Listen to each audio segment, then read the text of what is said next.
Historical background and tensions in the Middle East. For decades, the Middle East has been a focal point of geopolitical, religious, and national interest conflicts. Every time a new event unfolds, especially involving Israel and hostile forces such as Hezbollah or Hamas, tensions in the region erupt into new cycles of violence. Currently, the conflict between Israel and armed organizations in Lebanon, particularly Hezbollah, has escalated once again as Israel conducts airstrikes in southern Lebanon, leading to severe consequences for both the region and the international community. To better understand the current conflict, we must revisit the history of the parties involved. Hezbollah, a Shiite militant organization based in Lebanon, was established in the early 1980s with substantial support from Iran. Hezbollah has engaged in numerous battles with Israel and is considered a force against Western and Israeli influence in the region. The confrontations between Israel and Hezbollah have persisted for decades, with one of the most notable being the 34-day war in 2006, when Israel waged a full-scale war against Hezbollah. Since then, Hezbollah has continued to strengthen its military and political power, becoming a significant political force in Lebanon while maintaining a military presence along the Israeli border. The tensions between the two sides remain high, and even a small event could trigger a major conflict. The call between U.S. and Israeli defense ministers. On September 30, 2023, U.S. Defense Secretary Lloyd Austin had a significant phone call with his Israeli counterpart, Yoav Gallant. This conversation took place amid escalating tensions along the Israel-Lebanon border, especially after Hezbollah launched continued attacks on Israeli territory. Secretary Austin reaffirmed that the U.S. fully supports Israel's right to self-defense, one of Washington's closest allies in the Middle East. He emphasized the necessity of destroying Hezbollah's military infrastructure along the border to prevent future attacks. This support is not just diplomatic but also includes increasing the U.S. military presence in the region. In recent weeks, Israeli military forces have launched limited ground operations in southern Lebanon to destroy Hezbollah targets. However, Israeli officials have clarified that they have no long-term plans to occupy the area, only carrying out limited operations to protect Israeli citizens from Hezbollah attacks. The U.S. reinforces its forces in the Middle East. In addition to supporting Israel's campaign, the U.S. Department of Defense decided to deploy additional troops and combat assets to the Middle East. Several task forces, including the USS Abraham Lincoln aircraft carrier, have been ordered to extend their presence in the region.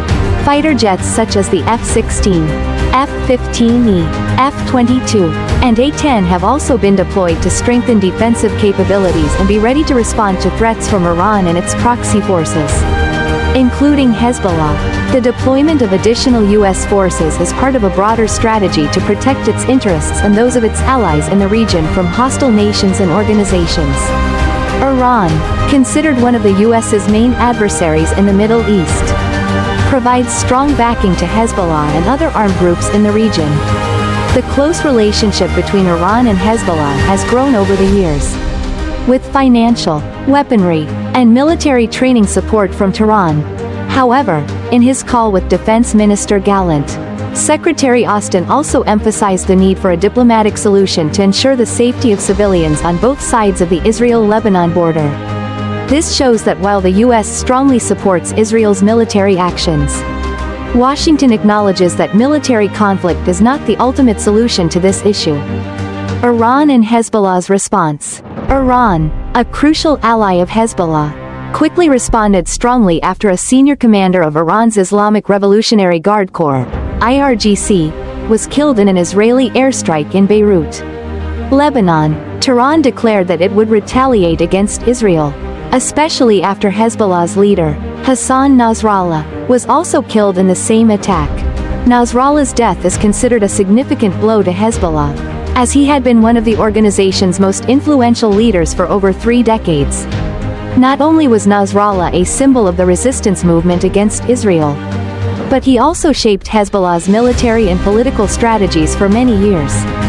Despite these significant losses, Hezbollah has announced that they will continue their fight against Israel and are ready to confront any further Israeli incursions.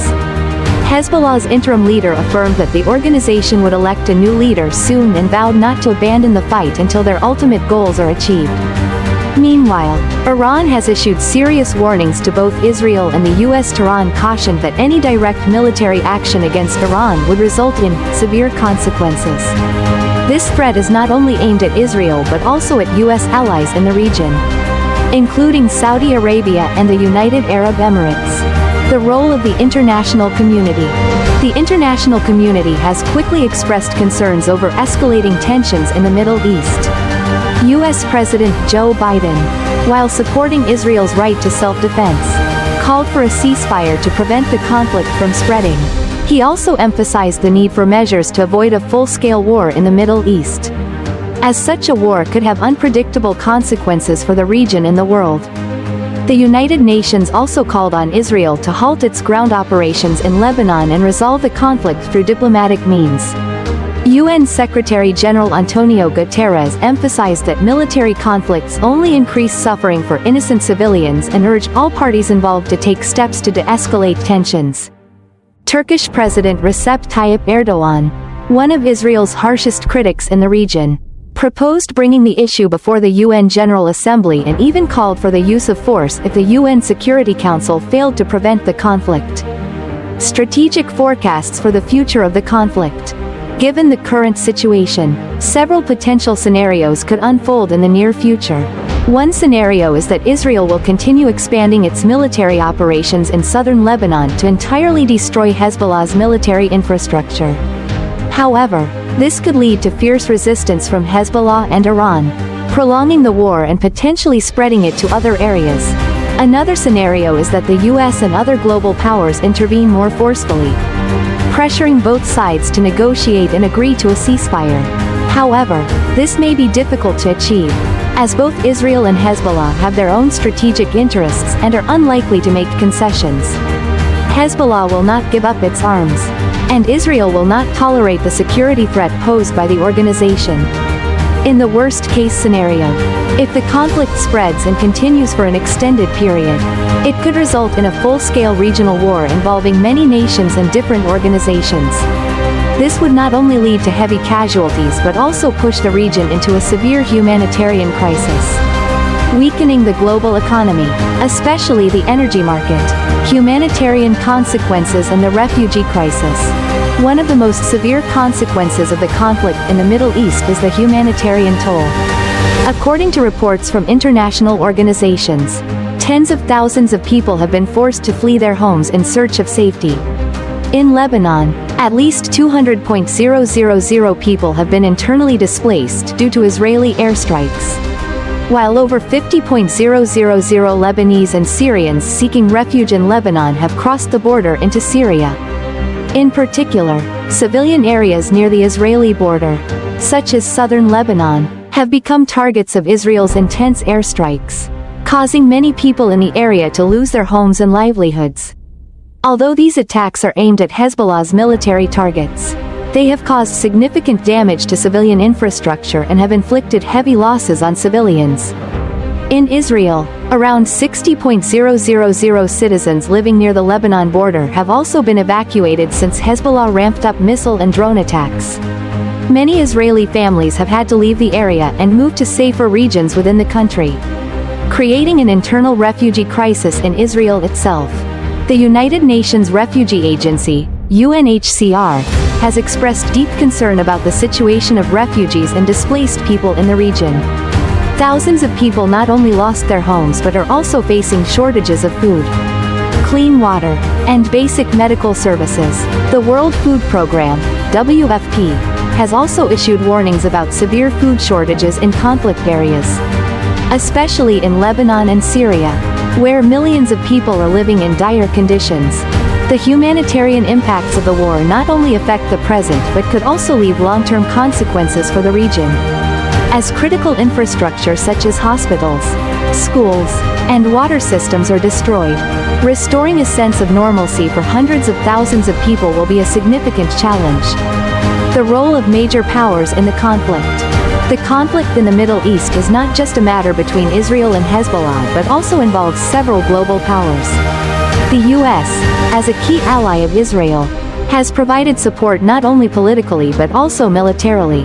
The deployment of additional U.S. forces to the region is a strong message to Iran and Hezbollah's backers.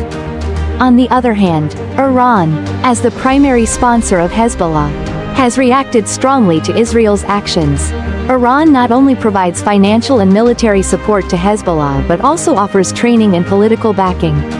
This close relationship has enabled Hezbollah to become one of the strongest armed organizations in the Middle East, posing a significant threat to Israel and the U.S.'s allies in the region.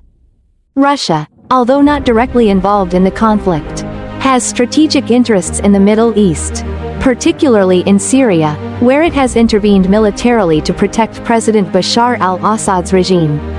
Russia may not want the conflict in Lebanon to spill over into Syria, where they have many military bases and economic interests. However, Moscow could also leverage the situation to solidify its role as a key force in peace negotiations in the region. China, an emerging power in the region, is mainly focused on economic and energy interests. China has made significant investments in infrastructure in the Middle East and maintains good trade relations with both Iran and Israel. Beijing has called for restraint and for the issue to be resolved through dialogue. But it is unlikely to intervene directly in the conflict. These global powers have their own objectives and interests in the Middle East, and the conflict between Israel and Hezbollah could become a battlefield where these powers maneuver to solidify their influence. This makes resolving the conflict through diplomatic means even more complex and challenging. Conclusion: the necessity of a peaceful solution. Amid escalating tensions in the Middle East, finding a peaceful and sustainable solution to the conflict between Israel and Hezbollah is more necessary than ever. Although military operations may bring short-term tactical advantages to both sides, in the long term, the losses in human lives and economic damage will be irreparable. Nations and international organizations must actively participate in diplomatic efforts to bring the involved parties back to the negotiating table. Particularly, the intervention of major powers such as the US, Russia, and China is crucial to ensuring that the negotiations are fair and comprehensive. Moreover, the role of the United Nations should be elevated to monitor and ensure civilian security in conflict areas. The war between Israel and Hezbollah not only affects the Middle East but also has far-reaching impacts on the international community. Therefore, resolving this conflict is not just the responsibility of the two sides involved but also a shared responsibility of the entire world.